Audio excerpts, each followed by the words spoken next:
All right. Let's do it. Where are we going?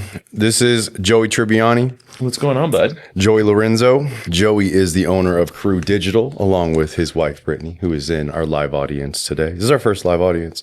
We got about 75 people in here. It's good. All right. Yeah. They operate their business remotely, and they actually travel the country full time. What is that like, traveling the country full time? Okay. That's a loaded question because that's one prompt. Yeah. And now we're on Joey's show and I'll just be sitting here. Do your thing. That's fine. I can. How long do we have? Because we can go forever. Social media tells you that being in an RV with your significant other gives you two options. You end up running around in a burlap skirt under waterfalls and climbing rocks and everything is all happy-go-lucky, or you get Gabby Petitoed. Okay. And neither one of those are the absolute truth. It is the most fulfilling. You guys have separate buses. Right? Yeah. We have a double decker. Who pulls who? She stays on the top. Okay. I'm confined to the bottom. That makes sense. I would guess that. It's the most fulfilling life I think I could ever lead. And I've been doing it since 2016 was the official launch. We bought the first one in 15. Okay. And January, we left Florida. We did like a nice 4-month period of staying in South Florida and just to test it. That's very good idea. We told people dead ass. I was like, we just got to find out if we're going to kill each other or not. Like, we did 4 months and I was like, this is fun. Let's keep it going. And so we started the tour thing. I like to explain it to people that I've been freed from the zoo, right? Mm-hmm. You get comfortable being in your brick house. You get comfortable going to the same restaurants every day. And you can get stuck in routines. Yeah. Some people fall in love with the routine because it's comfortable. It is it's not, I don't want to say it's easier. Like it's comfort. And so for us, there's something that keeps you on your toes constantly. That every 3 weeks, there's a new destination. You're there long enough to kind of become a local. You can get used to the way people do things, the colloquialisms, the mannerisms, the things that people do. You could explore, you could play some golf, and you still get to work. And that's the cool part. So like, rather than be confined to a week or two vacation a year, whatever, your situation allows you to do, every weekend is a vacation. So I don't have to pack. The whole thing goes with me. Friday comes around and it's like 4:30, 5 o'clock. I'm like, what are we doing this weekend? Booking tea times or hikes or what have you. And it always changes. So like, we started the year in Orlando and we've already done Orlando, Texas, and now Arizona, and going into the West Coast for the year. So it gets to be exciting, but it is exhausting. It's not for everybody. So everybody else that does do it, and then you gave those different scenarios, how it usually plays out. Why do you think yours has played out differently? Why do you think it's worked for you? I don't quit. Like, Brittany, would you like to sit here? We're going to turn this into... Yeah, I'm going to turn it. Let's get Brittany in here. Yeah. We can share the mic. We don't quit. One, I have and this is not just because she's in the room. I have a fantastic wife. She's incredibly accommodating, I think is the proper word to say.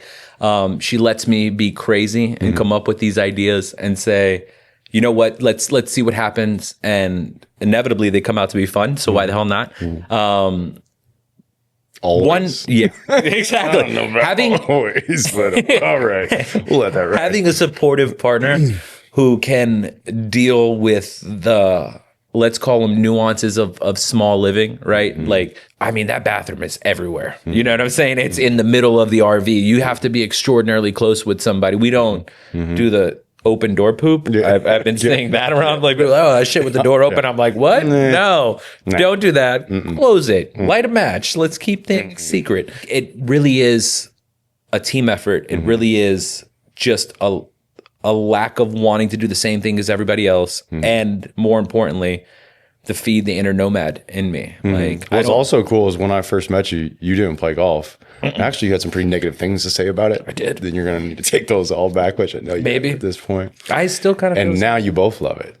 That is like, that is so awesome that you share that. And so you're going to all these different destinations and playing these courses together. So I think having that common interest definitely helps as well. First of all, it gives us a brand new thing, right? Yeah. We're on year 9 of RVing. So you do have to change things, right? You can't just do the same thing over and over again. So last year we picked up golf and we've had this conversation a bunch of times.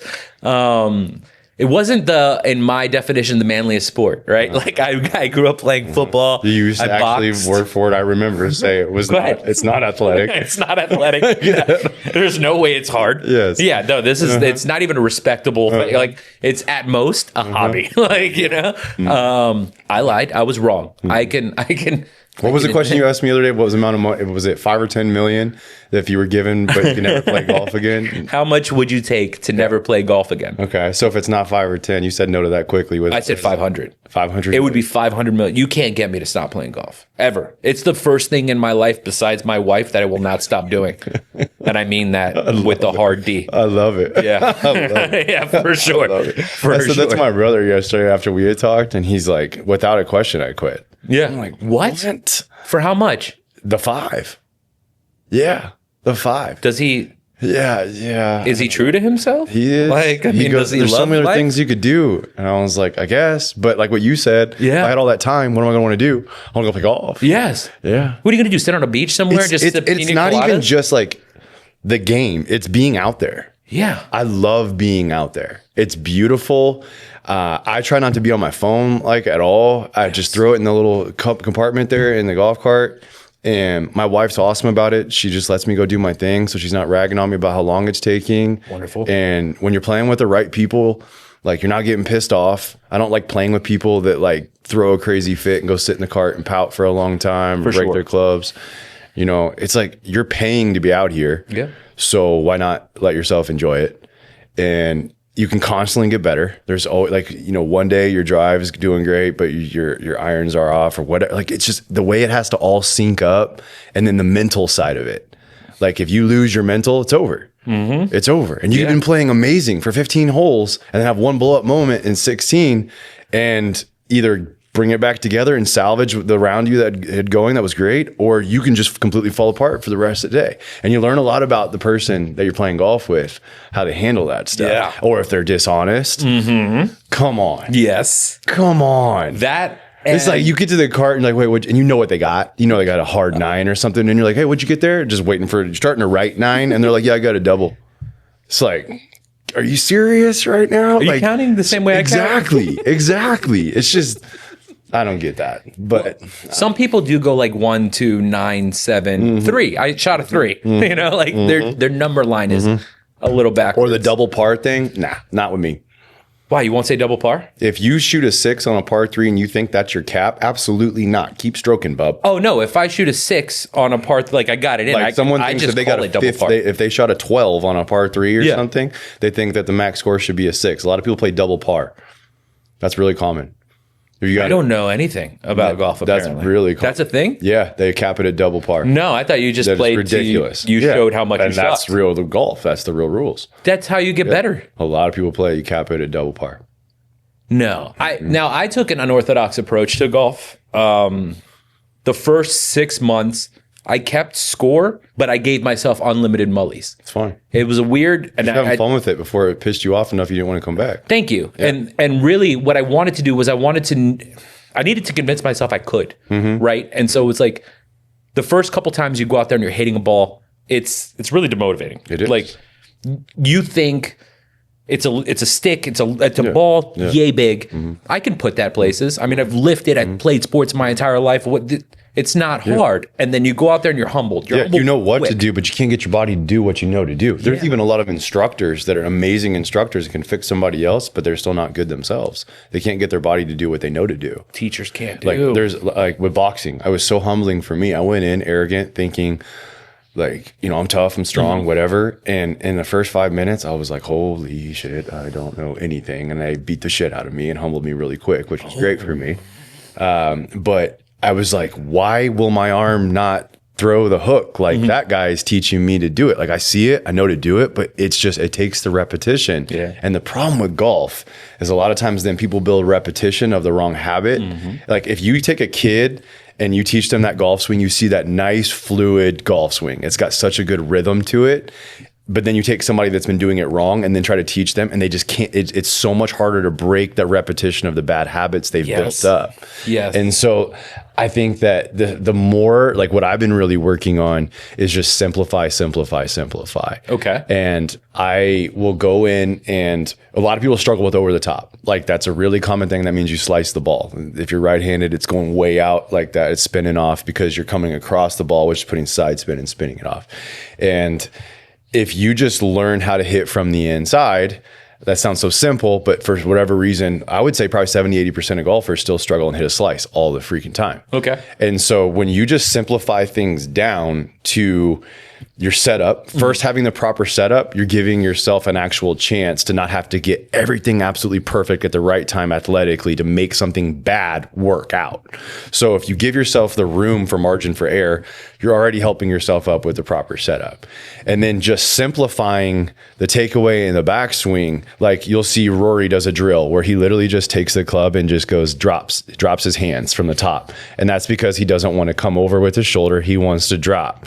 And so what I've done is I've just simplified that. So it's just into that backswing on plane, rehearse that drop, and then just letting your hands turn over and follow through. And then based on being athletic, that's where you got to have feel. Like, you can't be a robot. So maybe it's being robotic with the setup, but then applying that feel and that athleticism to the structure itself. Something I get a lot of people do as well is they'll start to sway. Your head moves off plane, your hips move off. And then again, you're just setting yourself up to have to time everything perfectly. So if you can stay still with your head and not sway, you're at least going to come back to center. And most people don't even know hitting a golf ball that you're trying to compress a golf ball, meaning you're trying to hit ball and then hit down. Yep. They don't even know that. And so like they go out there and they're trying to rehearse and practice at the driving range, and they hit 100 balls the wrong way. Yes. And that's what like bothered me, because I was self-taught. I just like, I got to get into the YouTube videos, just like I did with working out 15 years ago. And I still do today. And I was like, I just got to learn. And that's what made me so obsessed with it, was because I realized how much there was to learn. Yes. Like all the little, yes, have the basics that you stick with, but like the little nuances of how you set up a chip, or where your stance, where your weight's distributed. And you can always learn more and improve. And I mean, you never took you lessons? can tell I like it. No, I haven't taken lessons. Ever? You're just self-taught, and you're in the 70s. I mean, if you count when I'm in the PGA store and the guys, like, yeah. And you're over there trying drivers, and he's like, try this. Yeah, shout out my buddy Dustin Dalzell. He spent last year, like, I had made it work to the point where I was doing like enough consistently, I can make a little over the top, call it a cut, swing, work, and score and scramble, because I could putt. Putting's my thing. Okay. But I looked at him and I was like, dude, you're out here shooting 67, and I know I'm never going to be able to even get to par, like making it work the way I have. I'm willing to break it down to nothing and go through hell. Will you work with me to start over? And that's what we did last year. Nice. So you did get lessons from him. Yeah. Is he a pro or he's just He played good? college golf and he's really good. Okay, that's so good. we'd go out and hit, Yeah. and he'd give me a couple things and work with me, and we would do it every week, one day a week. And it got to the point where I didn't want to pick up a golf club.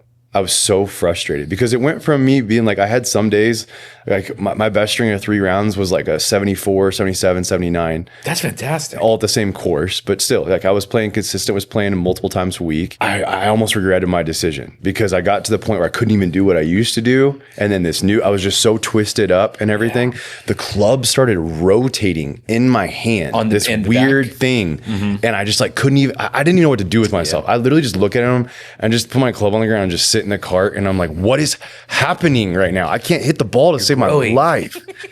And finally, one day, it was actually Sean and I. So Sean was a professional. First, he played pro ball, and then he was a professional hitting coach for the Houston Astros.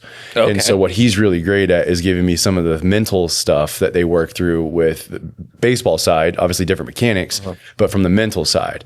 And he's like, I want you to just imagine like you're hitting the ball into the ocean. And I just want you to grip that club, because this is when that ball, it just kept rotating in my hands, because I just wouldn't trust that the club was going to get squared. And I felt like I had to like manipulate it mid swing to get it to square.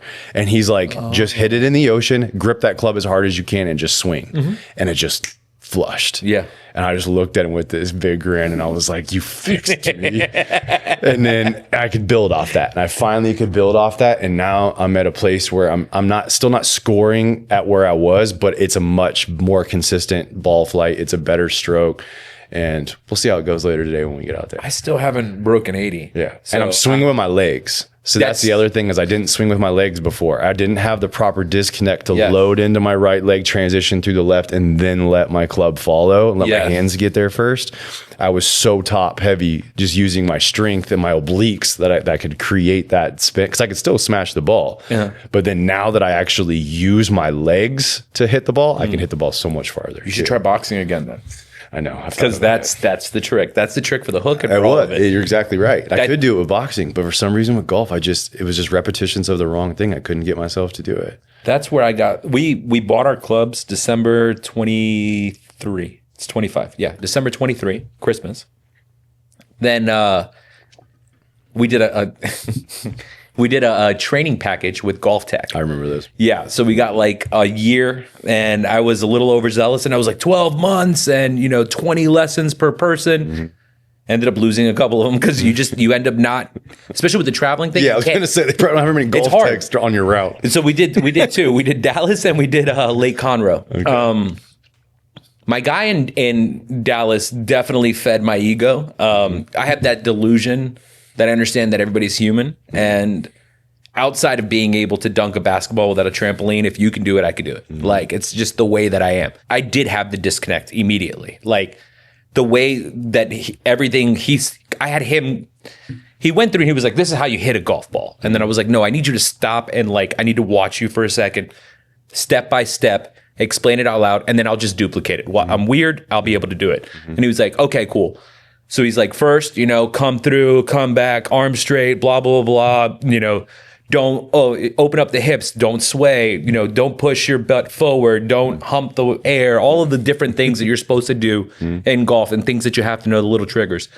And so I was like, okay, cool. Let me give it a shot. First 10, terrible.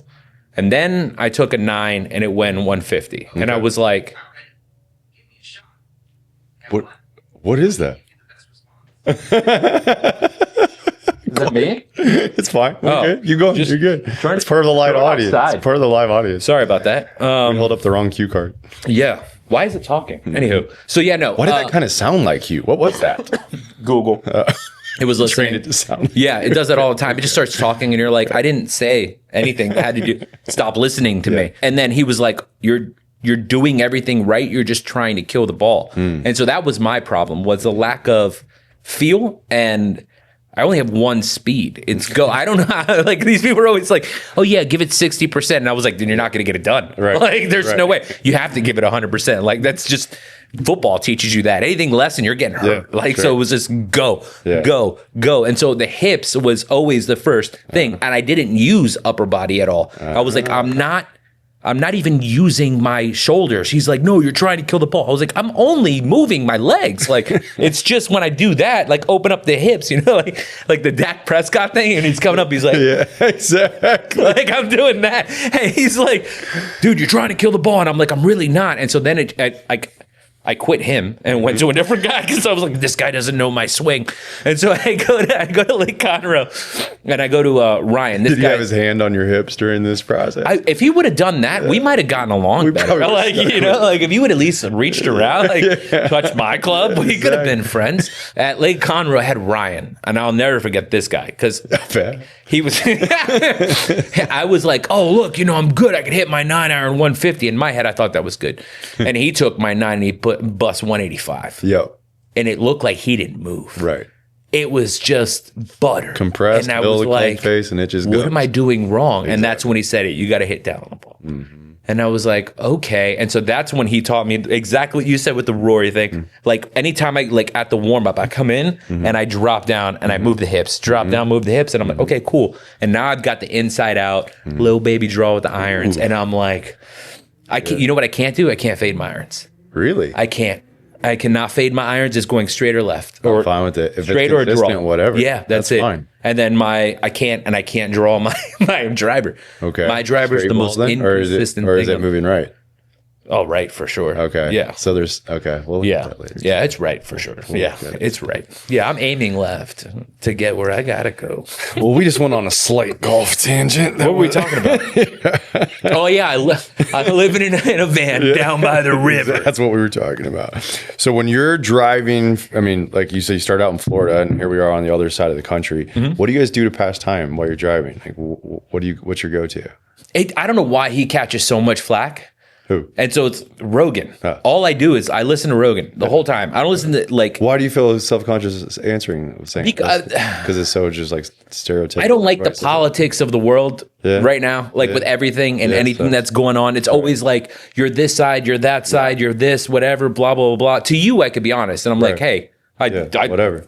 12 hours of Rogan on the way here, 12 hours of Rogan on the way back. Listen to all the I'm a comedy nerd, so like I love comedy. So when he does and then of course, I feel like he is good about mixing up who he brings on, though. So just dude. because you listen to him doesn't mean you're listening to everybody that has the same thing to say. He has a pretty common theme that he pulls into things, but I still feel like he has a good mix of people. It's not him. That's not him that I'm worried about because Rogan's fantastic. It's the ignorance of the people that are like, oh, Rogan's just the puppet to the right or this and that. And I'm like, if you just listened to one, and everybody knows he invited all the left politicians to or everybody had the equal invite and only certain accepted. Exactly. He's just a pothead that has questions. Yeah. That if there's anything that describes Joe Rogan, he's a comedian who gets high and asks questions. And I mean, it's kind of like, So I'm like, and he's sitting there, everything that he asks, I'm like, I was just thinking that, He'll have some like astrophysicist or he'll have like somebody who's, doing UFO research or like coming up with some sort of body hack or what's going on. I'm like, this is great. You just need to host Fear Factor and you'll be on his trajectory. You'll be on your way. Yeah. I'm really starting to get into, over the last year, especially with golf, sax house. It's house music with saxophone kind of played into it. And Yeah, so there's I think it kind of popular. There's a couple reels that have come on recently, and they'll have like some of the songs that I'm like, I've heard some of the big DJs mix it in here too. It's great. So we'll do that. Coffee. I feel like with the podcast, you like a lot of the comedian guests that he brings on. I just hit play. Who's your favorite comedian right now? Right now? Yeah. Oh, there's so many good ones. So I do watch Kill Tony religiously, and so because of that, I think Ari Matty is probably my favorite currently. You've been a big Gillis fan. I'm a massive Gillis fan. Yeah. I love his take on everything. I love how dry and fun. He's just a big lovable lug, and he's funny as all hell. Big Theo fan. Yeah, me and you will my guy. Over Theo for sure. It's just I had an argument. It turned into an argument. What? with a friend the other day because I said he's brilliant, and he's like, no, he's an idiot. Who said that? This guy, he's very ignorant, obviously. Dox him right now. Exactly. That's why this turned into an argument. I said, you don't understand the intelligence it takes to do what he does in one of those conversations. The metaphors are ridiculous. Right there. I said, now there is a chance that he has an idea of where he wants to take something, and then he has kind of something prepared to go with that. But the way he does it, he's either brilliant enough to not let it show, or he is brilliant enough he's doing it on the spot. Yeah, and I believe he does it on the spot. I do because you watch the diversity, the different kind of guests he has. The one he struggled with the most, which I don't blame him, because even when I'm watching it, I'm like, I got to look a lot of what he's saying up. I don't even know what word he just used, was Jordan Peterson. Okay, but he had the courage to bring that highly of an intellectual human being on his podcast and have that conversation with him. And he still tried to kind of do his thing, but it was just hard because of the way that Jordan talked. And he still got him laughing several times. Yeah. He still did it, but it wasn't quite to the extent of what he normally does because it was hard to get into his little rhythm that he gets in. But like when he had Louis C.K., like that's a shock comedian. Yes. And Louis just kept dying laughing. Yeah. He couldn't do it. He couldn't go back and forth. Like Cat Williams. He's not as much of a shock comedian, but I mean, there were times he had to stop and turn around and just like die laughing and then gather himself. And I really liked what was cool was that Cat kept giving him props. And he really kept commenting about how smart he is and how talented he is, because a lot of people do think that he's an idiot. Like he's just like this redneck idiot. Yeah. And he's not. He's not. Now he might ask questions in a certain way. Sometimes you got to admit, let do sound a little idiotic, but he is a smart guy. He is an intellectual guy to be able to do what he does. It's just a different kind of intellect. It's a different kind of smart. He throws me off sometimes because I struggle with the problem that your friend had. Yeah. Like, because it is genius. I don't know if it's a character. That's what I struggle with. Right. Is it a character? Right. Or is that really who he is? Right. Like that's. So here's the other thing, and I don't mean to be demeaning at all. There's a lot of people in this country, though, that when he asks those questions that way, it doesn't sound idiotic to them. Yeah. So it might resonate. The way he's asking the question is exactly how they would have asked the question. He's from Louisiana, buddy. Yeah. So I didn't want to go that specific. You profiled. I didn't. Yeah. He's from Louisiana. And it's just, I don't know. I just think that some of the stuff he comes out with just kills me. Yeah. Like if I'm having a bad day or something at the end of the day, I'll just throw his stuff on, and it gives me laughter is like, it's cliche, but it is medicine. It really is. It allows you kind of get back in that mindset of not taking everything so damn seriously. The world's not ending.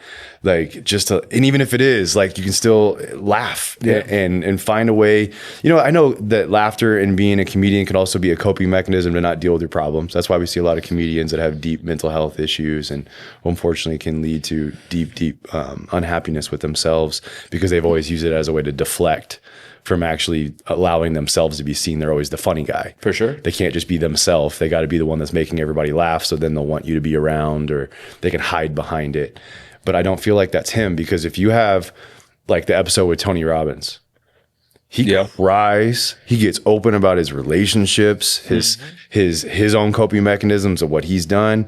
And so that's where, like, when I watched that one, it kind of brought it together for me, where I'm like, no, this isn't an act. Yeah. I really don't think it's an act. That's a very good point, because when he shows his vulnerabilities, he's still the same.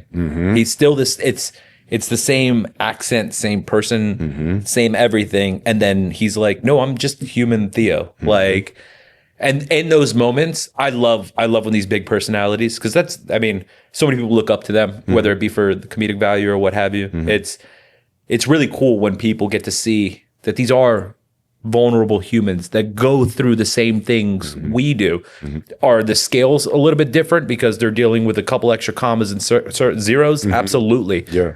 That sometimes makes the problems even bigger. Yes. So like, Theo went as far to say that. He's like, I almost get embarrassed of it, because he said also when he was on medication, different antidepressants and different things they had him going, they leveled him out so much that he didn't have very much emotion anymore, and he realized it, and he couldn't even decide for himself how he felt about things. So how could I be in a real relationship that I'm genuinely myself and have someone love me for me if I don't even know how I feel about things, because my emotions are so numbed?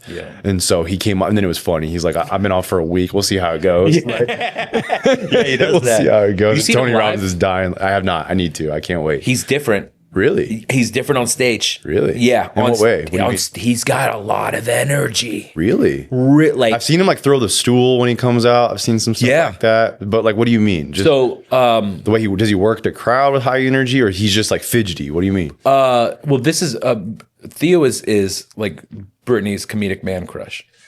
Me too. Yeah. like she probably 6 months where every single night we were watching his podcast. We caught up to him, and then that was it. I finally got Taylor. She enjoys it too. She watches it with me. He's such a positive comedian. Yes. Okay. Yes. So for her birthday last year. I think that was last year. I remember we talked about it. I think it was last year. It might have been the year before, but I think it was last year. What was it? We go to the audience. Last year? 2 years ago. Correction. We got to go see him again? Yeah. Okay, cool. I'm in. We were in Chicago, and so we decided it's right there by Minneapolis. Like, that's a cool part about certain parts of the country, is that things are that close. So got her tickets. To you. I mean, when you're born on a map, when that scale represents 1,800 miles. If you buy a smaller map, 14 hours of Rogan. Yes. Like, I guess. Everybody else. How far? Well, two flights, a two layover. episodes of Rogan, and I'm there. You know, it's not a problem. I could get there. Right. So we went up to Minneapolis. This is the guy that's Right? staying No, Milwaukee. an hour and a half from here right now in his bus and has made the trek back and forth 14 times. 6 times. Six Okay. times, my guy. Yeah. 6 times in Just a run into week, the store. a week and a half. I bet they got stores up there. You could go to the store up there. Yo, some of these times, okay, like you don't, okay, and first of all, little tangent, that's how I earned this, okay? When you're in like these food deserts, like Lake Tawakoni, Texas, where the closest grocery store is a Brookshire Brothers that is 30 minutes from you, and you're like, it's that or Walmart. You have 2 choices, ramen noodle or die. Like, that's it. Walmart's got more than ramen noodles. You're going to trust their peppers? Have you seen them? Like, I think there's a problem. I'm guaranteeing that Biden won in 2020 because of the fact that Walmart sells vegetables. Like, and there's some sort of something in there. It's not good, is what I'm saying. What was I saying? Oh, yeah. We went up to, it wasn't Minneapolis. We went up to Milwaukee. Okay. Milwaukee's close to Chicago. Minneapolis is way the F over there. Mm-hmm. So we drove up, did the show, and I'm expecting Theo, right? I'm expecting the guy I've been watching on podcasts, and this man, like he's on crack cocaine, just jumps up. He's How long ago was this? He wasn't. I did the research because he might have been. Yeah, no, I did the math. Okay. It wasn't. He was clean at the time. All right. But he's That makes a lot of fast. sense. First of all, Yeah. deceivingly fast. Like he can. Okay. Like I got dizzy. We went from one edge to the other. It was like vintage Dane Cook almost. Okay, I remember that. Yeah, it's I remember like that. When he was on that center stage. Yeah. Where he was in that like 360 arena, everybody was around him, and he had the stool. Remember, he'd act like he was throwing up on the ground, and he was moving everywhere. Yes. Yeah, I know. Yes. Okay, yeah. And he's very hands in the air, this and that. Where like when you see him at the podcast, like he's always like, yeah. or like over there, like no, He's like pretty there's reserved. not a lot of facial. Yeah. And so he's using his hands and his body to really draw you in. Excellent. Really? Stand up. Excellent stand That up. shows his diversity, his ability to do it in different ways too. I mean, he's also like an RVer. Wasn't he on Road Rules or something too? I think that's how he started. that really? Yeah. That's pretty. He was on, yeah. So I mean, we're not far off, him and I. You know, he likes crawfish. I like. Speaking crawfish. of that, you guys had a show that was filmed. What was that about? Right. Right. How'd that go? So when we started RVing, and I think we signed NDAs about the backstory. So I'm just going to tell it. They filmed us. You think those NDAs right now are going to be enforced? I don't know, dude. Who knows? What if this blows up and all of a sudden, Travel Channel's like, what are you talking We knew he was going to let it out at some time. We've been watching him. They still follow us on social. So I'm like, okay. Right. They filmed us while we went through our RV purchasing process. And that's what we'll say that happened. It's a show called Going RV. Okay. And it's like House Hunters. So we had to go through and look at 3 different RVs, talk about them, which was interesting because at that time, I didn't own a company yet. So there was zero filter. Like I wasn't scared. And what were you going to do? Fire me? You're not my boss. Like, no. And so I said things. And apparently they liked it. Like they liked it a lot. We were on the 2nd season of it. And so 2nd season? I didn't know that. How many episodes there's 7 seasons of Going RV. We were on the I thought you meant they filmed the whole first season It's with like you House guys. Hunters. Okay, No, gotcha. bro. No. Okay.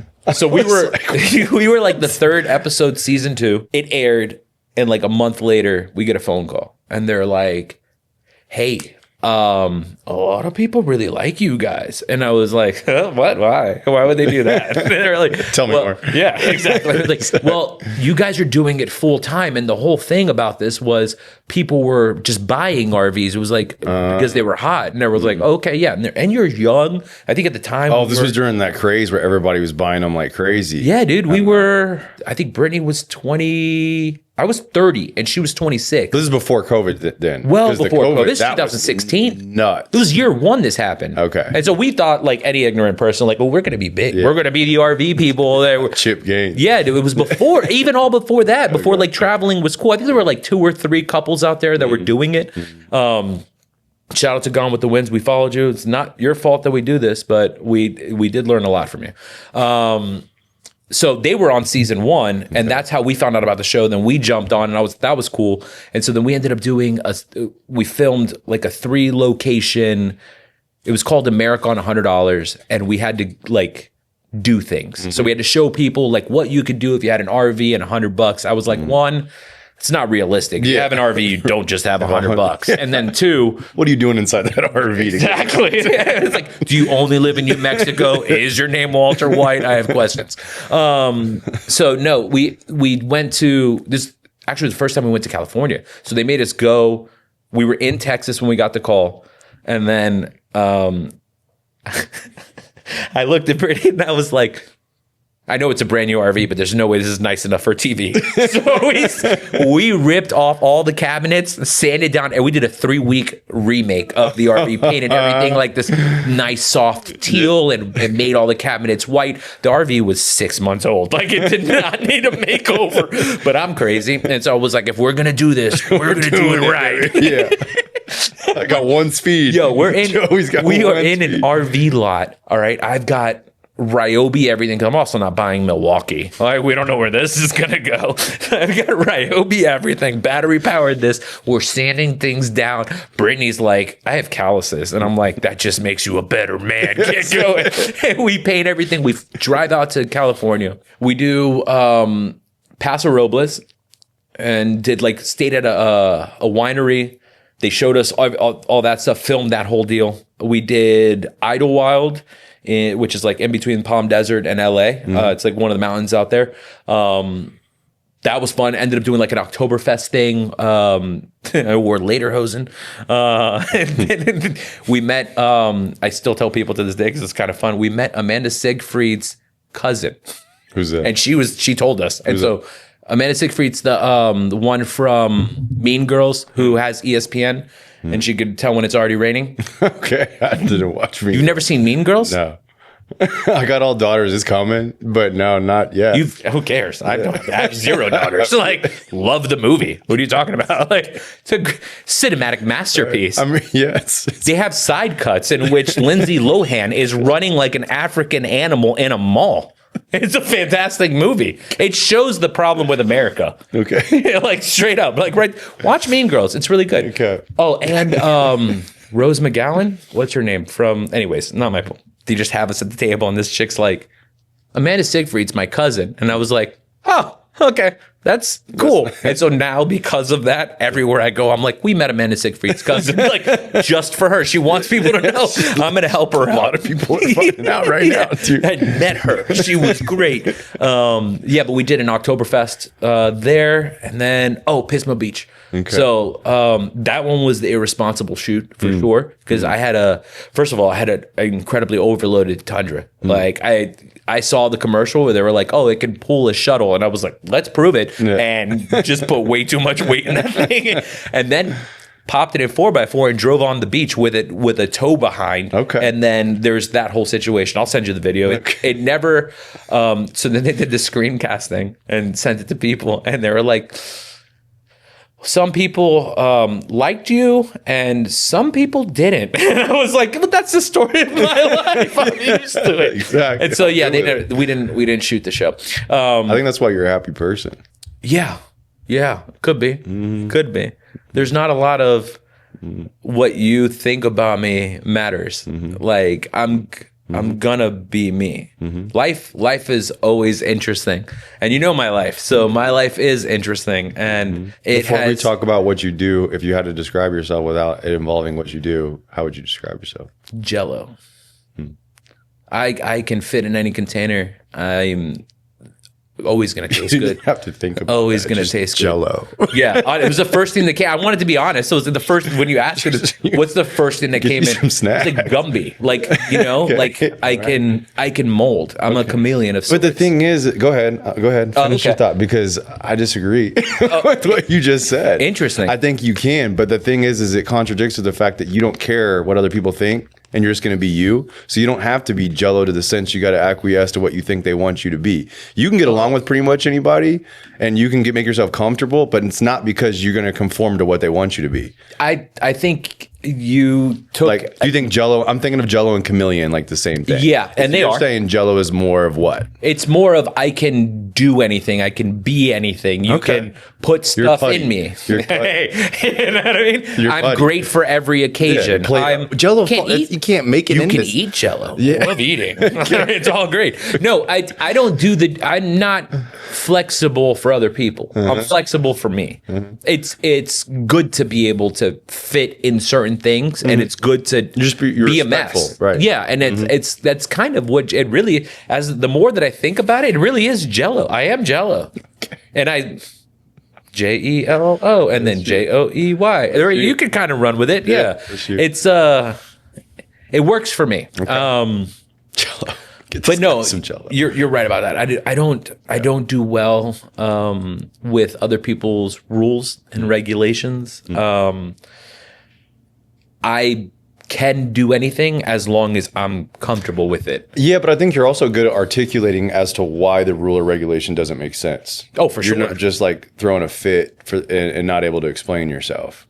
No, I didn't say I was a spoiled brat. What do you mean? But I'm I the think little that's bitch. what most people just, when you say I have an issue with rules or other people's authority, that the way that's handled most of the time isn't communicated well. And you communicate well. Thank you for explain saying story. that, Yeah, because and not about me so much as there are so many people out there that don't have the insight to be introspective and then be like, no, it's uncomfortable. yeah. And so the thing is like the spoiled bitch is the one who is like, I'm right because I'm right. Not the person that said, this is the rule. Let me analyze it. Does it work properly? No, let me push back. Yes, let me conform and keep things moving.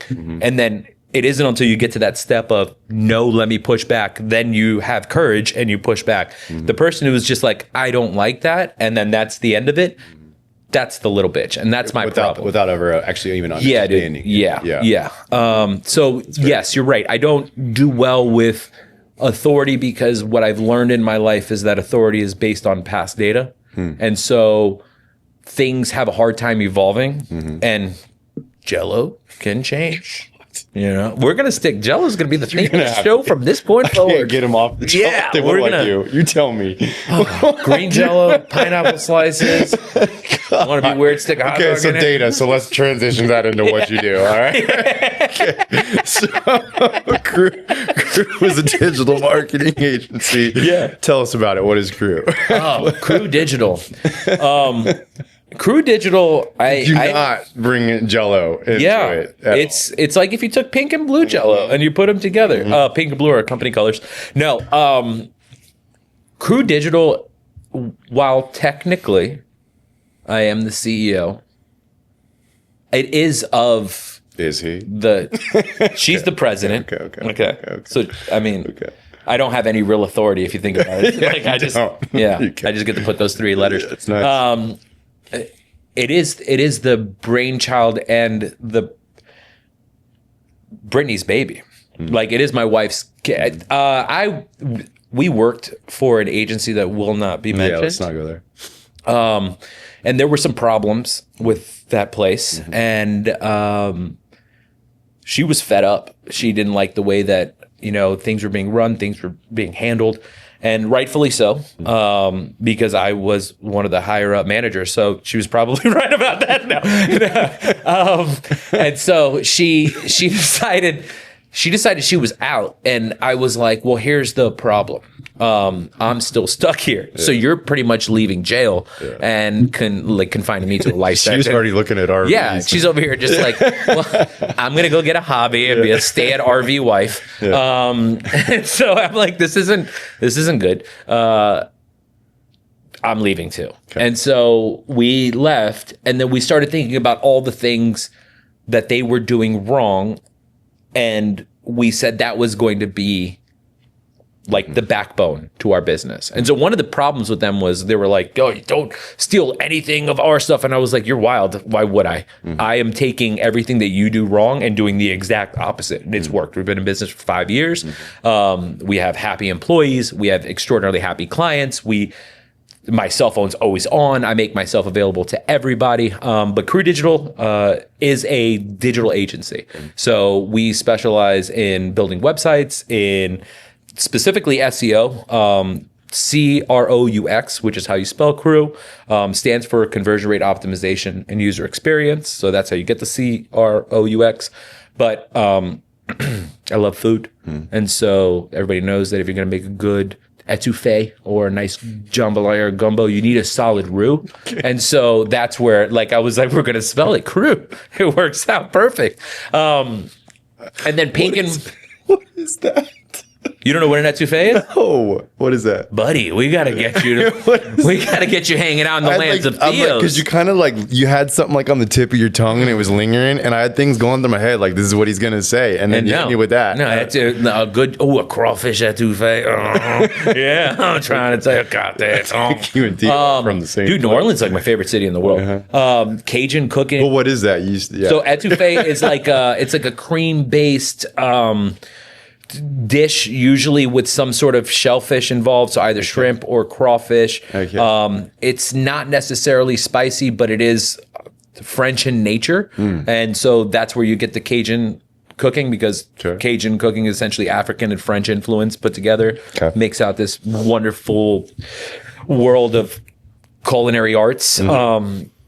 And then, of course, gumbo it's kind of like I want to call it a stew. It's its own thing. It is heaven on a plate. It's a little bit of sausage, a little bit of crawfish, a little bit of ham, a little bit of chicken. White rice. Yum. Oh God, I'm there. I'm there. We're gonna need a new pair of shorts. What does that do with your company? Needing new shorts? What does that have to do? I'm sorry. Yeah. That's where the roux came from Crew. Because we could have gone with Krauks, but that would have been really hard to explain to people. To me, it's like that I can go off on a tangent and talk about Cajun cooking. They get excited. I get excited. Okay. We play tubby sticks and keep it moving. Okay. Conversion rate optimization, user experience, web design, web development, SEO. We dabble in PPC. Not my favorite thing to do in the world. I think it's very risky. It's necessary. It's changed so much. Yeah, but I hope you don't get flagged for this. I'm super untrusting of Google, and I think depending on how much, it should be pretty straightforward with the way PPC is run. I think it can be skewed towards those with larger budgets. Yeah, like favoritism, or more. What gets worse, favoritism based on their own terms and conditions and companies that they agree with. So. If you're somebody, like, I'm pretty sure you've heard the term like shadow banned or blacklisted or whatever, they can do the same thing. They can take your money and still have you lower rankings, and then you're just wasting money and losing yourself, and it just doesn't make any sense. We do email marketing, and then we dabble in social. Also, not my favorite thing to do. Am I good at it? Yes, but do I like to do it? No. And it mainly becomes, it's because of the design side. Like, I like the design part of social media.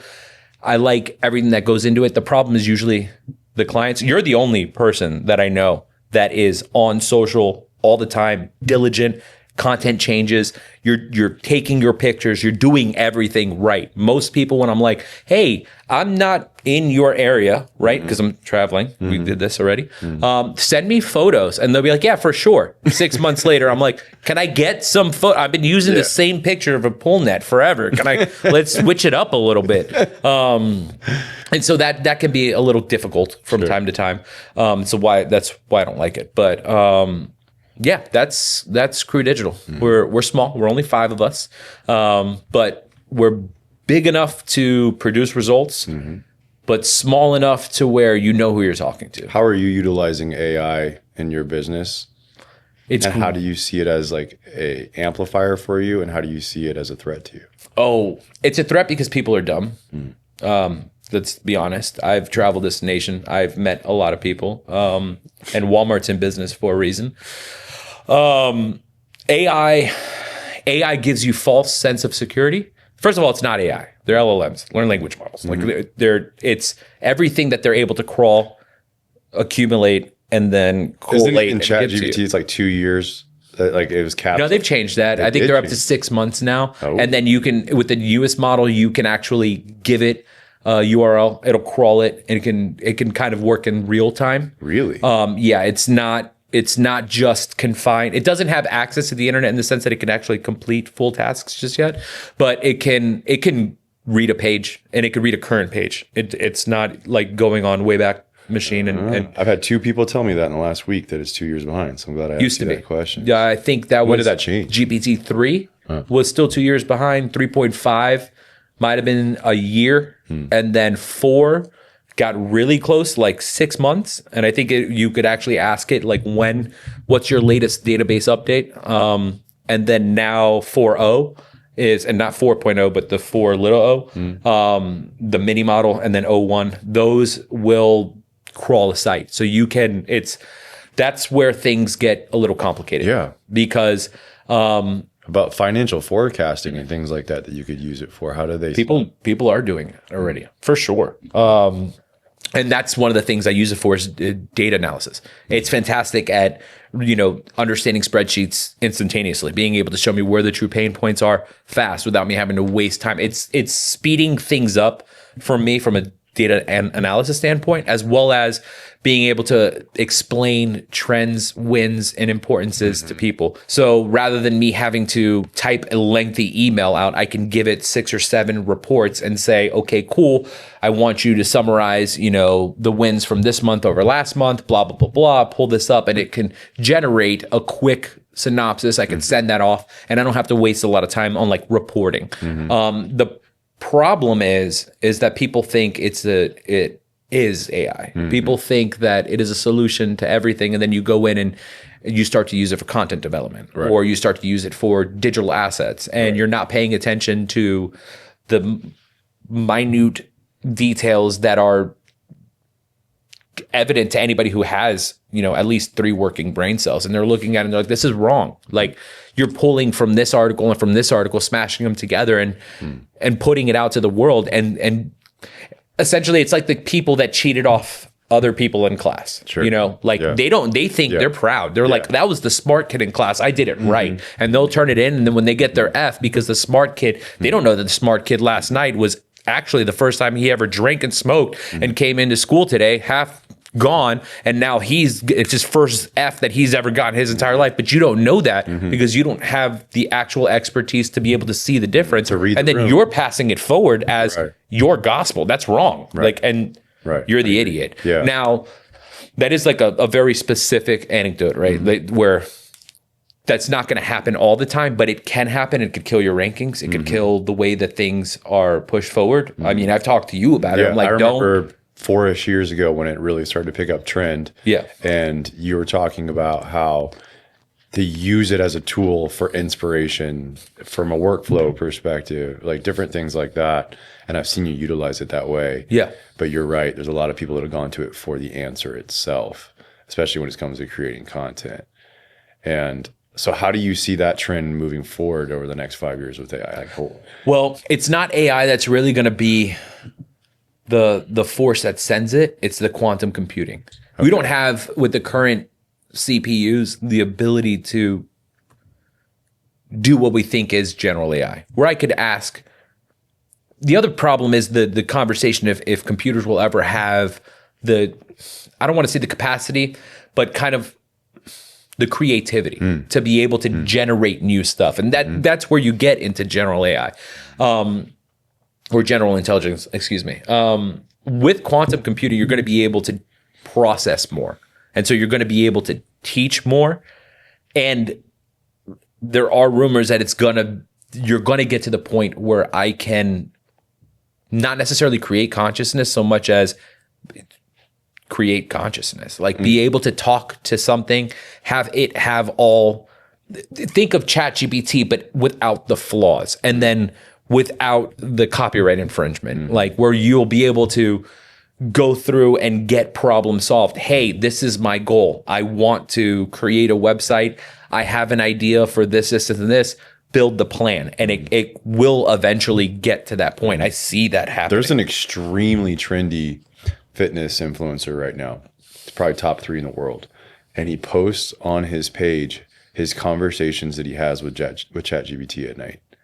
And he even goes as far as say, if it ever went away, how it would be like a big part of his life that would be missing now. Yeah. Because he has like these, what he considers intellectual conversations, asking it questions, going back and forth like it's another person on the other side of it. I just saw, conversely, a video of somebody talking to ChatGPT and being like, if you wanted to destroy the world, how would you do it? And what the way that it explained it, it's a lot like what your friend is talking about. Well, humans are lazy. And so if we find something that's easier, right? If I can have this application on my phone and I can talk to it and it's going to take care of everything for me, right? It's going to book my restaurant reservations, do all my travel, research. It's going to do this. You lose your identity.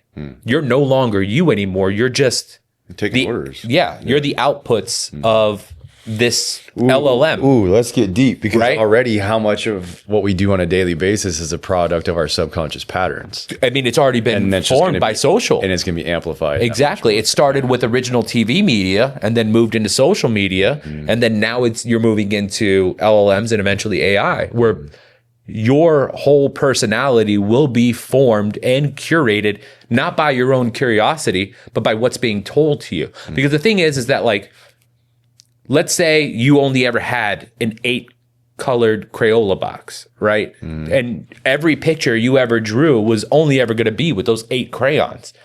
But then your buddy's walking out with that 64 box. with a little sharpener With in a the little back. sharpener in the back, exactly. So when it gets dull, his details can be defined. He's got more to work with. So that's the problem, is you're also not in control of being able to choose which box you get. You don't get to go to Joann's. Well, Joann's going out of business. You can't go to Michael's and be like, oh, I want the larger 64, 96, or the super de-duper pack or whatever they've got. Or worse, an actual color palette on Adobe that I could choose any color throughout any opacity that I want. You don't have that control because they're only giving you these options. So when you start to take away what is it that I want to do, and you start leaving it up only to GPT, well, the people who are the creatives, those are the ones that are going to win. Those are the ones that are going to pass everyone else who's too lazy to do the work. And that's why I say, don't. I mean, it's useful as a tool. Yes, it does a lot of processing, and it's very good on a day-to-day basis. I use it regularly, but do I let it create for me? Do I let it do my work? No. It's I remember we had that conversation about, like, we were talking about the chip implant in your eye, and that you could like look at things and see real-time data of, you can order things, you can see what it costs, you can see the history on Meta's it. doing it right now. Yeah. And then you talked about it, take it a step further, where it was like an implant, and you're in a meeting, and let's say there's 5 people in the meeting and 3 of the people have it and 2 people don't, that the people who have it are going to be at an advantage. Yeah. Right. And I said, I absolutely hate it. I don't think people will do it because they're going to actually have something hardwired in their head that they think could be controlled. But then you were talking about how, well, if they start seeing that the other people are ahead of them, then people will start to fall in line because they don't want someone else to have that advantage. Yeah, buddy. But here's where I land with that. I think the person that's willing to do that, and myself, we keep score 2 different ways. Yes. I value being able to make my own decisions without it being influenced by a chip in my head. And just because you have an advantage in a meeting and you might win in that meeting, that's not how I'm going to keep scoring my life. Yeah. But a lot of people do. what if you had the strength to keep your creativity while also having a chip in your head? Yeah, but who says it can't be manipulated? That's the thing. I'm never. I get what you're saying. I'll never get over that. I get what you're saying. Never get over that. There's no shot. So no Neuralink for you. Absolutely no. Oh man, I'm Neuralink 3.0 for sure. Really? First and the second one, we're gonna watch. Yeah. We're gonna see what happens if people start. Really? Yeah, buddy. Are you kidding me? You're telling me I could have? Do you watch Game of Thrones? I did. I could be Bran the Broken. What's his name? The kid. The seer kid? Yes. Where you have all of history, every answer, every computation. He's now the king of Essos or Westeros. Yeah. What are you talking about? I just watched the last episode. That's the kid that lay there on the ground and looked at the crows. Yes, right? and he is. I don't want to be that. They kid. named him king. I don't want to be that because he had all the knowledge. One of the guys on the field that went out. No. I want to be the kid looking at the crows. You want to be Jon Snow? Just whatever. Cast it off to the north. No, I think knowledge is power. And so if you have... But what knowledge and what power? That's the same thing of score. Like you have instant access to data. So what? Yeah. You're also going to have instant access to full analysis of said data. So therefore, when you're going to make a decision, you could say like, oh, okay, you know what? I'd like to go to Moab this weekend. Okay. Or you look at this and do the same thing. It's not going to have as be much in your head. Yeah. Gosh. Yeah. What did you? Thank you. We'd have one sane person in the bus. She was scared on the drive here. She's not going to get surgery for a chip in her head.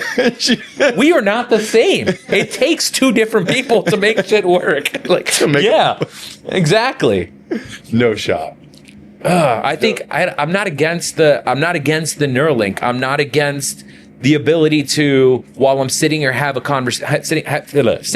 conversation with you, looking you in the eye, having this intimate moment, being able to be like, oh yeah, Theo Von tickets are on sale. It takes away the it takes away the intimacy of the moment. You don't know that. Think about how many people you sit across from right now that don't have that in their head, and they don't even listen to a word you have to say already. They're already just thinking about what they're going to say to you because they don't give a shit about what you have to say. I started this conversation with people are stupid. That happens all the time. Okay, but it's not even just stupidity. It's also the self-absorption. Yeah. So now you're implanting something that's just going to amplify that even more. Oh, yeah. I see what you're saying. It's not going to fix stupid. The connection, it's not. It's just going to take them even deeper within themselves and care even less about the person that's across from them. They might be able to see everything about you, and they might even care less about hearing what you have to say because they can just look at whatever data it's showing and think they already know you. Yeah, but that's what people do now. But it's terrible. Already. And they do that that's terrible. without actual facts. Too. And that's our problem. At least they'll have that's facts. That's a problem. Like what'd you say earlier that you really don't like about people say, I just don't like that, but I don't understand?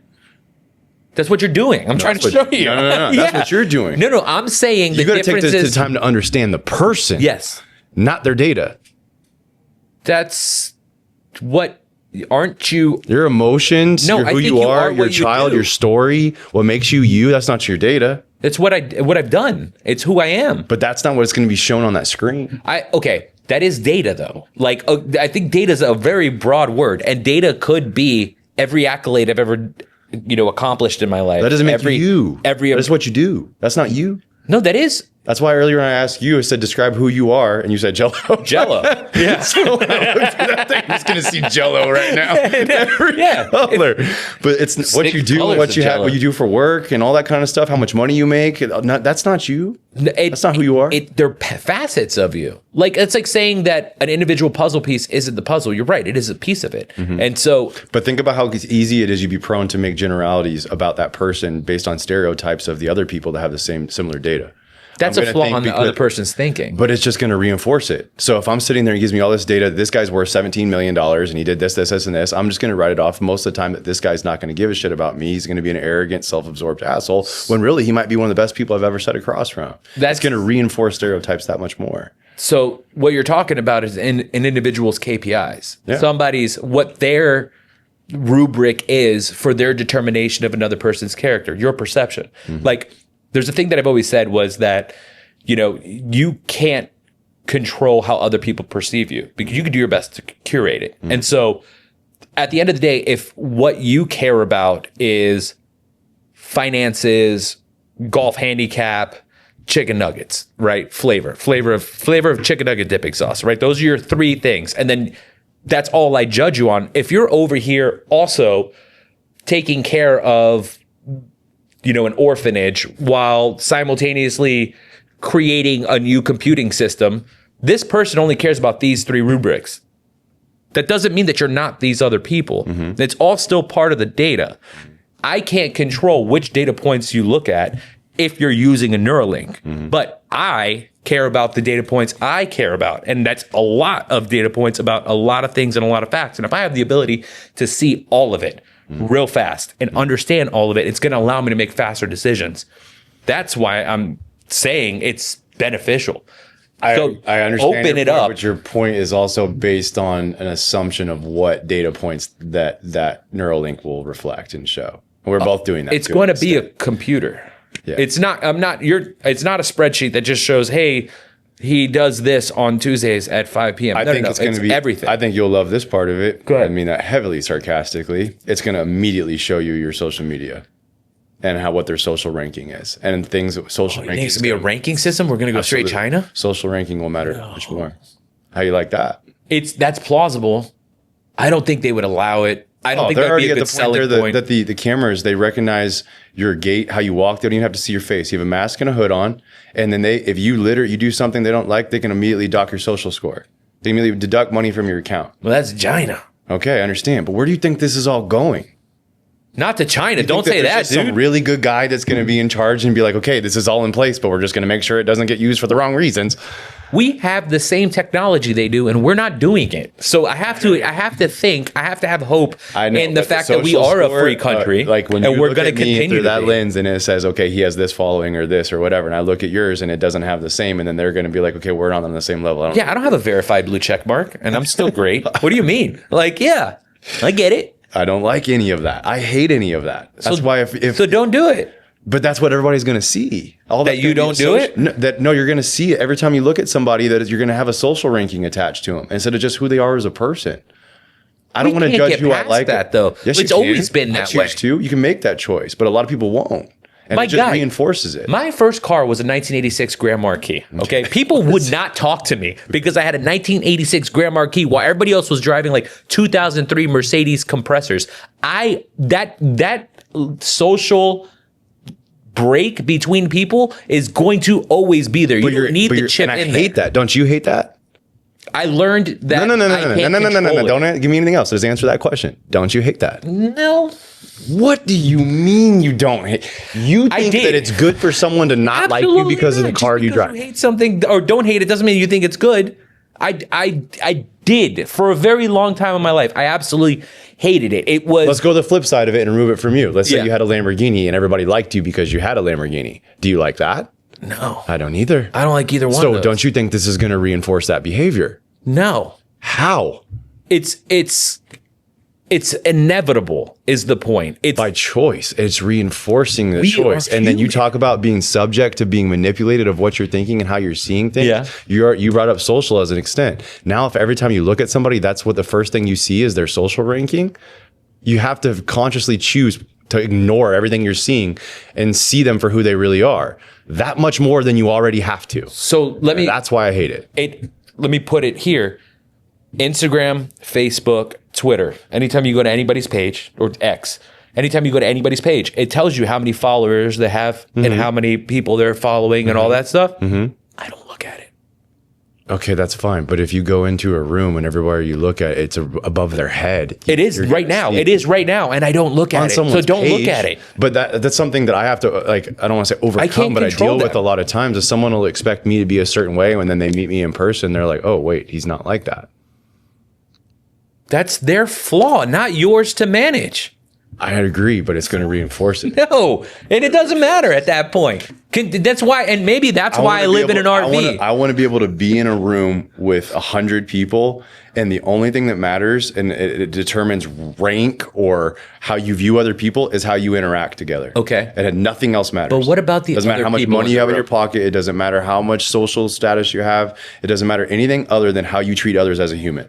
And what about the other people Seeing in the each other room? as a human, because then it goes from transactional to relational. That's Yes. what's so wrong with messed up with our country. I have a friend that they run an orphanage in Africa full time. Yes. And he talks about how people will come over and do a 6-month internship or service trip where they were working in the village with 400 kids. They have a special needs camp where the kids over there, if you have special needs, you're just thrown away or killed. And so they literally will take care of them full time because they actually see value in them. Yeah. Right. So these people will go from America and they'll go over there to serve for 6 months. And I said, what's that adjustment like? And he's like, actually, it's going to surprise you what I'm going to say. He said, the adjustment is not when they get there and they're in a hut or in their village and they're around this and seeing the depravity. The adjustment is after they've been there and then they have to come back. Yeah. Because while they're there, they start seeing people as people again. Yeah. And then when they come back, they see that we don't see each other as people anymore. Everything's transactional. But you can't control the other people in that room. Agreed. And that's what Agreed. makes you an excellent person, is because those are what you stand by. Those are your tenets, like your beliefs. What makes you a great person is that you want that equality for people. You want people to succeed. You want these great things for them. The problem is that other people have different mindsets and they're going to do that. And you're going to lose the energy to be able to accomplish what makes you a great person if you're trying to control the thoughts of irrelevant people. I'm not trying to control the thoughts of irrelevant people. What I'm Their saying social is, scores. I just don't even care about seeing it. I don't even want to see it. So That's to me what I'm So in saying. your Neuralink, we'll build in an option where you don't see the I just social won't have scores. one. Yeah. And that makes me behind in the world's game, so be it. Yeah. Because here's another example. If you're in that room with 100 people and you're right, like you don't have to teach a kid to be selfish. Yeah. You don't have to, I don't have to teach my daughter to lie. We're born that way. Yeah. Okay. So in that room of 100, we don't have Neuralinks, whatever. They're all in that room. And there's already going to be flaws. You're already going to have people lie about who they are. They're all going to try to put on a false persona. There are going to be people that are working angles, whatever. That's innately going to happen. But if you also took that room and said over an intercom, all right, there's 100 of you in here, and there's actually only enough oxygen to support 90, 10 of you have to go. How does everybody start to behave? You change the environment. You look at the social score. You see where I'm going with it because you're smart. No, because that's what you're doing. I would like to think in those instances, because of my Neuralink, and I'd probably have an upgraded version of it. I would analyze. He's impossible. This is what you guys do the whole time you drive. Is just let him do this. Just come up with. You just completely dodge my example or dodge my question. You go right into another verse. Because there's a logical answer in how I would approach it. Of course, it's logical. I agree, it's logical. Yeah, but I see what you're saying. That there's 99 other people that aren't logical that are going to be like his social scores too, because he keeps dealing it's with more logic. prone to be that way. And we, you know that. like the golden arches or like these different things that everybody else seems to like together. And so we're going to band together. And now you're part of the 10 outcasts that die. Well, then kill me. I don't want to be in that room with those people anyway. That's my point. But it's just going to reinforce it. Not going to change my Jello flavor.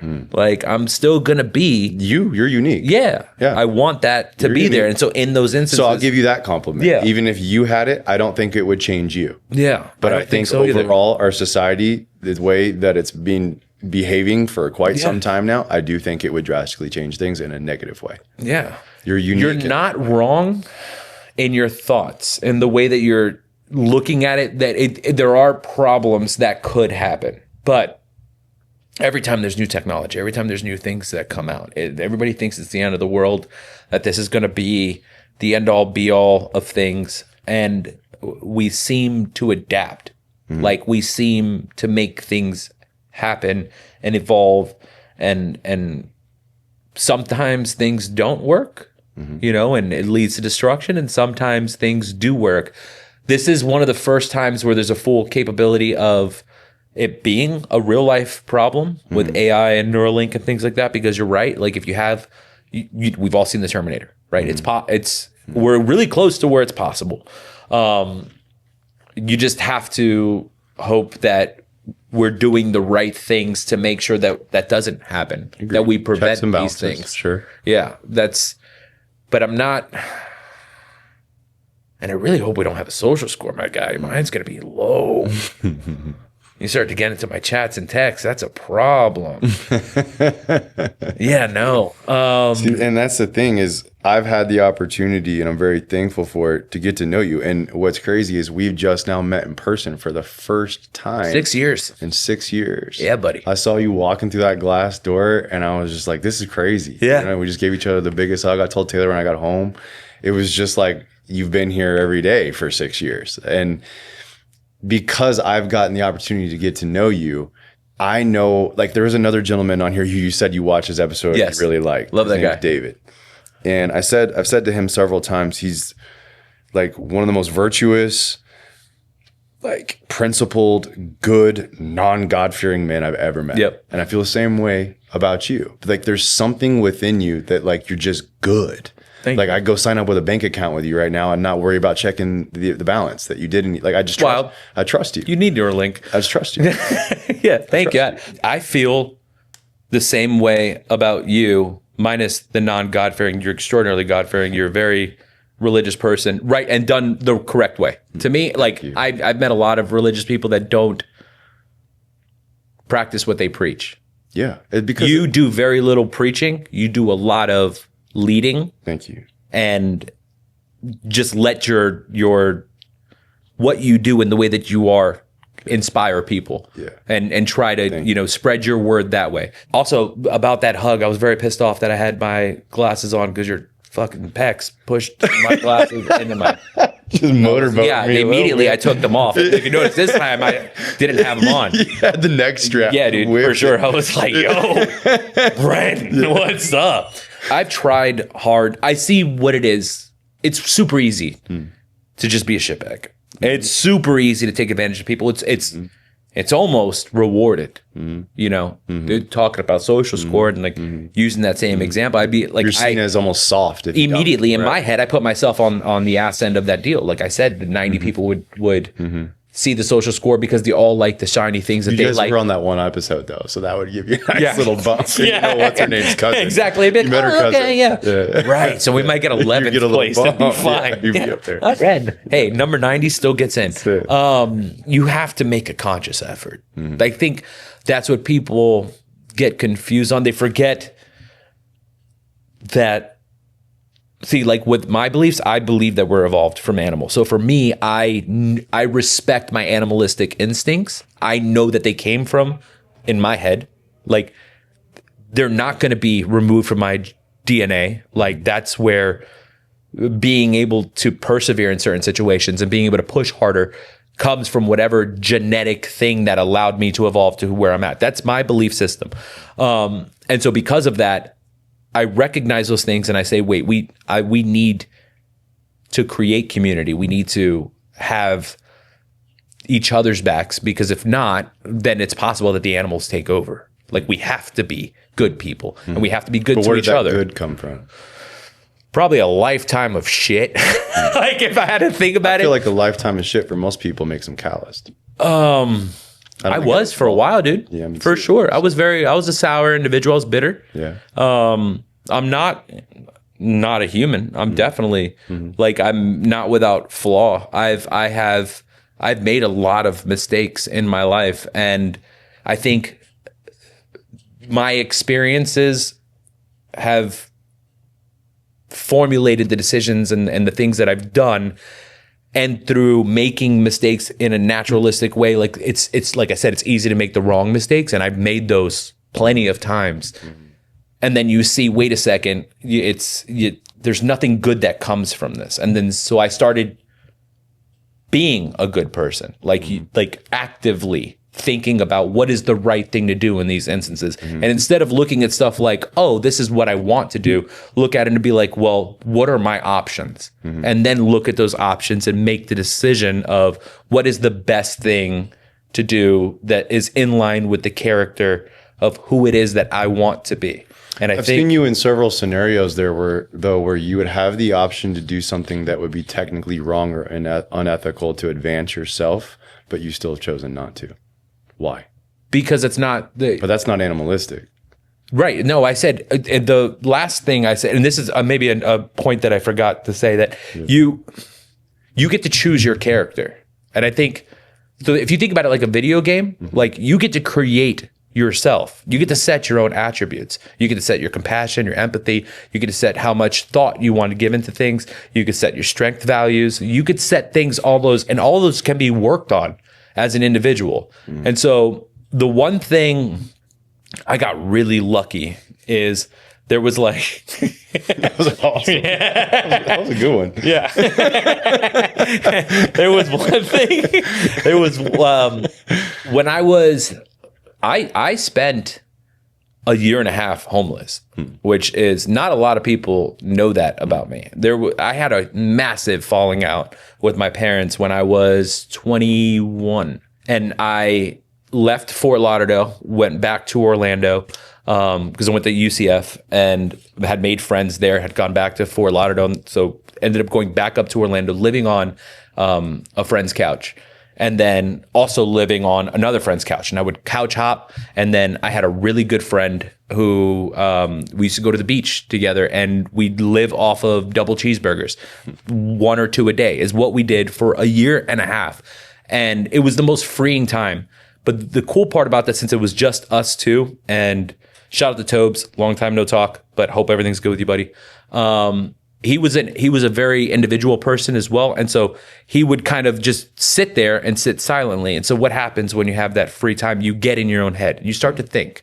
And so I was blessed with that opportunity of that time to curate a character, right? To think in my head, what is it I want to be? What is it that I want people to understand about me when they meet me? Well, I want to make the right decisions. I want to be thoughtful.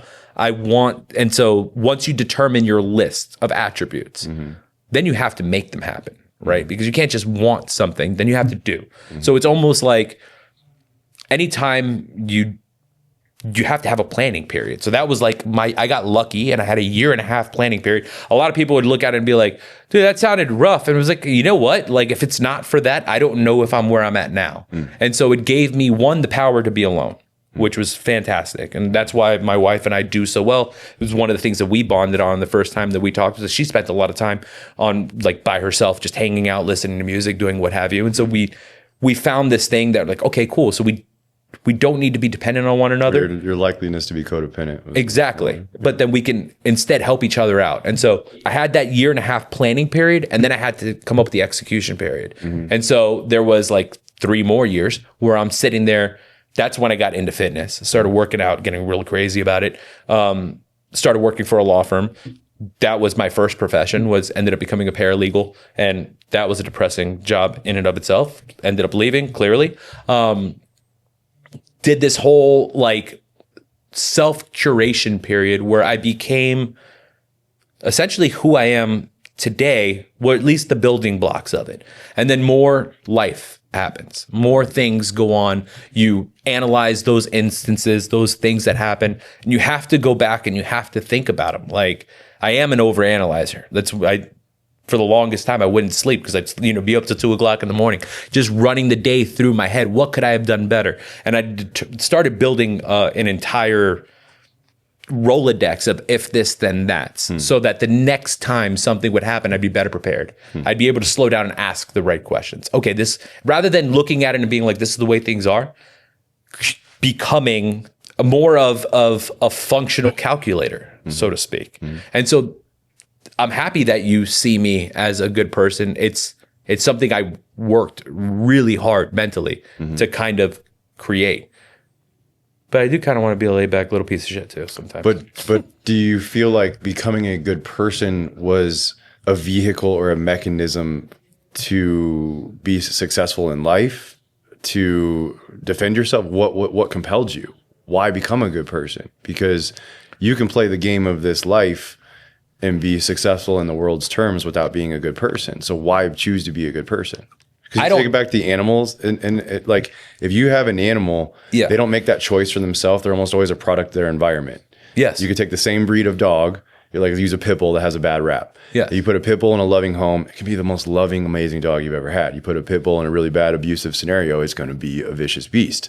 So it doesn't get to make that choice for itself. It doesn't get to say, well, I'm living in a really bad environment where I'm abused, but I'm going to choose to be a good dog, right? Yeah. So at some point you believe that and I'm not trying to be diminishing of what you believe. No, for sure. Respect. You believe that somehow, some way that it evolved from that inability to do that, and everything's based on your environment, to actually making a conscious decision of who you're going to be, to choose to be good despite all the hard things that you have been through.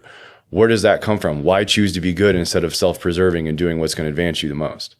I think I just got lucky and saw that I had the option. Like, I think most people don't maybe even don't even spend the time to break that apart, right? They just look at it and just say, this happened to me. This is what I went through. Okay. And then they go back and they just do their regular stuff and they get into the cyclical thing of constantly bad things happen to them. And then there's some people that they would consider themselves lucky, or maybe they just keep making the same decisions, it's a perspective. But it's always the same. And your perspective is going to enhance what you see. If you're the person that believes bad things always happen to me, you're always going to see the bad things happening instead of the good. If you're the person that believes that I'm a lucky person, you're going to see all the good things happening to you. For sure. More so. Or if you're somebody like me, you just look at it like that is a bad thing. Okay. That is a good thing. And sometimes you can hit the same number twice, or you can hit the same number 4 or 5 times in a row. That doesn't mean that it's your definition. You can keep changing. You can, like, not everything works perfecly. I think one of the best memes I've ever seen was like, most people think success is like a straight line and then it's really all over this. And that's just life in general. Like there are things that happen. And so, you know my family story, and like my mother is not what I would consider somebody that anybody would ever benefit being in a relationship with. And yet I came from that. I'm a direct genetic relative of her. We share blood, DNA, everything.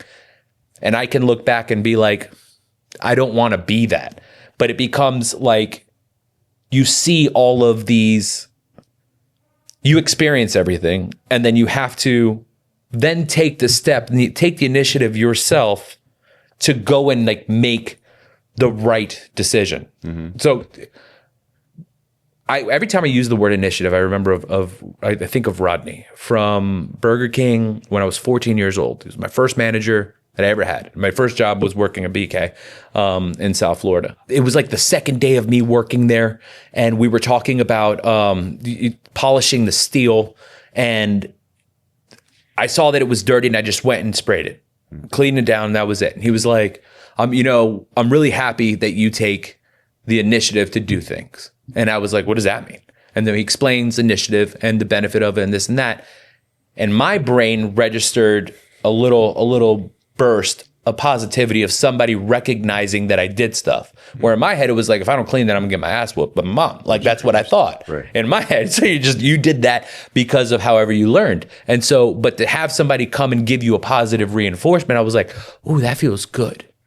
Don't you want more positive reinforcement? And so then you start to like make things happen, and you start to do the good thing because you start to feel good. Like even if no one notices, you can give yourself a little win. You're in a parking lot, right? You've got the shopping buggy. You have two options: leave it there, put it back. Put it back. No one's going to see you. No one's going to do it. As a matter of fact, it's become a game between my wife and I. Like we first started out, like we talked about it, and we had a whole ass conversation. And now every single store that we go to, she pushes the cart back and I go pick her up at the cart bug. And it's like, we're going to work together to be good people. So that's, I think, actually a perfect example of our relationship. Like two people, we're very different, but we want the same goal, work towards being a good person. And every time anybody recognizes it, I'm telling you, like 6 to midnight, buddy, it is, I'm hard. Like, I love it. I want to be that. I want to be a good person. I know where I came from. I know that inside, like, it's almost like I'm geared to be a shitbag, right? That's how I see it. And I have to push to be good. I have to fight that to be good. That alignment that you two have in that is foundational of where the love for you have for each other comes from. For sure. If one of you weren't that way, it would be hard for you to have the love for each other that you do. Yeah. And I think that positive affirmation felt good, but what you really felt was a sense of love. And being good more so associates to love and what I'm referring to. And because you didn't receive love the way that you wanted to, you now give it to others because you don't want the experience for them that you didn't have for yourself. And where do you think that comes from? My guy, that's I'm going to start paying you more than I pay my therapist. No, I just understand. It comes from that. It comes from that. So I know that feeling. And it's not an original thing, right? You know, like there's a lot of people that go through it. It's everywhere. But it is incredible to think of how your habitat does form you. So I think I'll even use myself and put them in the crosshairs. I think I fit a lot of stereotypes of someone that you normally wouldn't like. But because of our relationship and how we interact together, you've known how I genuinely care about you. And that's what's bridged the gap and created the foundation for the relationship and friendship we have. The only stereotype that you fit that I'm like, would have been the social media guy. Like, that was it. The fact that you like are putting yourself out in the open that it paints typically. I mean, I don't feel like I need to go on a full list of all the stereotypes. No, I'm just saying that's the only one. But to me, religious one, there's nothing. No, I don't have a problem with religion, and I think and I appreciated what you said that I do it differently. But I think the way that most people do it, it does turn you off. Absolutely, because they use it to. That is the definition. No, buddy, no, because I've like, there's plenty of people that are religious that like when they tell me they're religious or whatnot, I'm like, I don't think of it like a stereotype and that's a negative thing. Most of the time they're hypocrites. And that bothers me. They use it as a weapon. It is. It's an identity and a weapon and a power mechanism. Absolutely. I completely agree. And a social hierarchy. Yes. I absolutely hate it. I don't like religion. I love Jesus, but I don't like religion. But I don't look at religion as a stereotype and so then say, okay, this and that. There's nothing. No, from when I met you, I was like, that, because for starters, didn't know who you were. I had a phone call with you first, and I was like, "Oh, this guy's great." And then I went back and I talked to Brittany, and I was like, "This guy's super chill." And then I looked you up, and I was like, "There's no way that's that guy." And then I was like, "No, that's that guy." And I was like, "All right, cool." So he's. I looked at it as positives because, like, the fact that you look the way you do, you worked on that. Like nobody's born an Adonis. You know what I mean? Like you have to. I definitely was. I was like a skinny little kid. AIDS. Yeah. But then you busted your ass and you created you, and so I could, through the physical appearance, I could then make assumptions, because that's what they were until I got to know you about who you were as a person. Well, he's clearly determined. I know what it takes to get into that kind of shape because I don't do it. Like I'd say I made that choice. It seems like, to me, not my bag of tea. But for you, I get it, and that's what you wanted to do. But I did it for the wrong reasons in the beginning. I did it as my defense mechanism to be able to make people intimidated by me so I could protect myself. Until then, I realized it was actually a poison for myself because I was going more and more internal and secluding because I wanted it to be a way that I could intimidate and just be this angry, intense, big, whatever person. And now I look at it as a way that, sometimes I have to overcome the stereotype, but I'm fine with that. It gives me a way that I can share with others that it doesn't have to be done that way. It can come from a positive place. It can come from, I don't want to be who I am so that way I'm better than someone. I want to be who I am so I can be better for someone. Right. And that's what's really helped me, especially with my family now with kids. Like I've been working on it for a while, but then when I started having kids, I realized how selfish I still was. Like how much I just think about myself, how much I think about my needs, what I want, when I want to do it. And then when I'm put in a scenario where I need to make a decision of, I can either still choose to be that way and not be the dad I want to be, or I'm going to choose to put them first, even to my own detriment.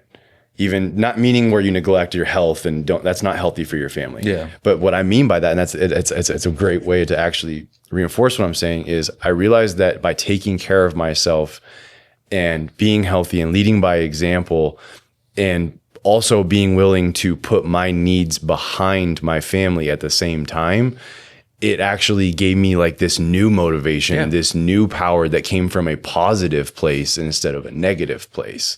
But the only thing that did that for me, it wasn't because I just wanted to be better. It was because actually I realized how selfish I had been and I wanted to change and the only thing that helped me with that was God. And I'm not saying that that's like, that you're wrong and I'm right. I'm not ever going to say that to you in that way. That's up to you to see it how you want to. But it's the only thing that's lasted for me. Because I wanted to be a good person my whole life. But then I got to the point where I was misunderstood so many times, even when I made the right decision, that I got sick of being the good person and sick of making the right decision and still being treated as if I made the wrong one. So then I went through a phase where I was like, it doesn't really matter. I'm just going to do what I want to do because I'm going to be treated that way anyways. And the only thing that brought me back was, there's got to be a bigger reason here. Not because of how other people see it, not because of what it produces in my life. I might still have to suffer, but if in some way that loves someone else better or makes their life better or brings them to freedom or helps them view themselves differently or view others differently, and I still have to suffer, so be it. Mm-hmm. So be it. Do you hate the fact that or do you regret, I should say, the fact that you worked out to absolutely for the wrong reason? I had to see it for myself. So it made you a better person at the end of the day. It was part of the developmental process of discipline. Mm-hmm. I will definitely attribute it to that. It helped with the discipline that now goes into now putting that discipline in the right direction, in the right parameters, in the right arenas. But I wasn't imploring that discipline at the time for the right reasons. Yeah. And I wanted attention. Okay. I wanted attention. Maybe you were just immature at the time. Exactly. Dude. That's all it is. Yeah. Yeah, exactly. But then as that started to change and I started to even say, like, I still was unhappy on the inside when I started to get the attention that I thought was going to make me feel better. It was still empty. Or when I achieved from a status standpoint or a money standpoint or attention from whatever it might be, it was fleeting. It only lasted for a while and I still felt empty. No matter how much I changed and made myself better and adapted, I still wasn't happy. Yeah. I still wasn't happy. And that's why it's like you have adapted and you're changing, but I really truly believe that the reason why you are as good of a person, as happy as you are all the time, yeah, that's a power that you have to not care so much what other people think, but it's the love that you two have together. Oh, for sure. And you're in a bus traveling the world with the person that you love, not caring about what anybody else has to think. I agree. It's pretty rare. It's I mean, to use your words, I'm blessed. You're blessed. Yeah. What does legacy mean to you, and what do you want yours to be? And that's what we'll wrap with. Ooh. See, to me, I'm the wrong guy to ask about legacy. Why? You need self-importance for that. No, I don't have it. No, you don't. That's the way the world would define legacy. Yeah. What if your legacy was just like you said, you put that shopping cart away that no one knows about? So your legacy could be what you did in someone else's life. They didn't even know you were the one that did it. I could get on with that. I can get on with a butterfly effect legacy for sure. If I have to be remembered, I would love my legacy to be a lifetime of the right decisions. Okay. I've used this phrase a million times. I would love to be, what was the phrase? Accidentally perfect. Okay. So like, no longer do I have to think of what's the right thing to do. I just do it. Like no longer do I have to sit here and say, these are the options. It just happens. I would love to be accidentally perfect. And for that to have a lasting effect of making millions forever lives, me not have a negative effect and only a positive effect on their life, regardless of who you are. Like even the shittiest people I've dealt with in my life, may the things I've done not had a negative effect and only affected you positive. That would be fantastic. That's a beautiful legacy. Yeah. You've impacted my life. But you have helped. mine. You've helped me with my ability to trust other people again. That's sweet. I got to the point where I didn't trust anybody. Very few. And the fact that you and I had never even met in person and had only talked over the phone, and the relationship that we were able to develop, and then the different things we did in business just strictly on trust. I'd been burned by everybody every time, even the people I thought I could trust. And you did it differently. And it really helped me. And I really appreciate that, for real, because that's that. If I had to have a legacy, I wanted that. Exactly. You're doing it. Touch people's hearts. You're doing it. Maybe their butts. You're doing it. Exactly. And you make me laugh. We've had some good laughs together, and we're about to go have some more on the golf course. Hell yeah. What do you think this is going to look like over under? What time is it? We've gone a while. It's almost 4. So we'll probably get 12 to 15 holes in. What will you shoot over under? Let's call it 15 holes. 63. Okay. Right? Well, Okay. put me at That's pretty solid score. That means you're going to shoot about 68. That no, I'm lying. Yeah. I'm trying to do the math, right? 18 times 4, 72 minus, okay, come back, carry the 1. I'd 64. 64. That'd be a hell of a round. 4 through 15 holes, and you only have 16, 17, and 18 left. The average par would be 12 strokes. That means you're going to Well, how many are par 3s, my guy? Because that matters. Are they 50? If they're 15 par 3s, I stand by the 64. Let's go see how it plays out. Yeah, but I'm excited for this. Yeah. Appreciate Can't wait to play. you. Let's Love go. you, dude. Thanks for doing this with me. Love you too. Bye-bye. All right, man. That's a wrap. See you in the next episode.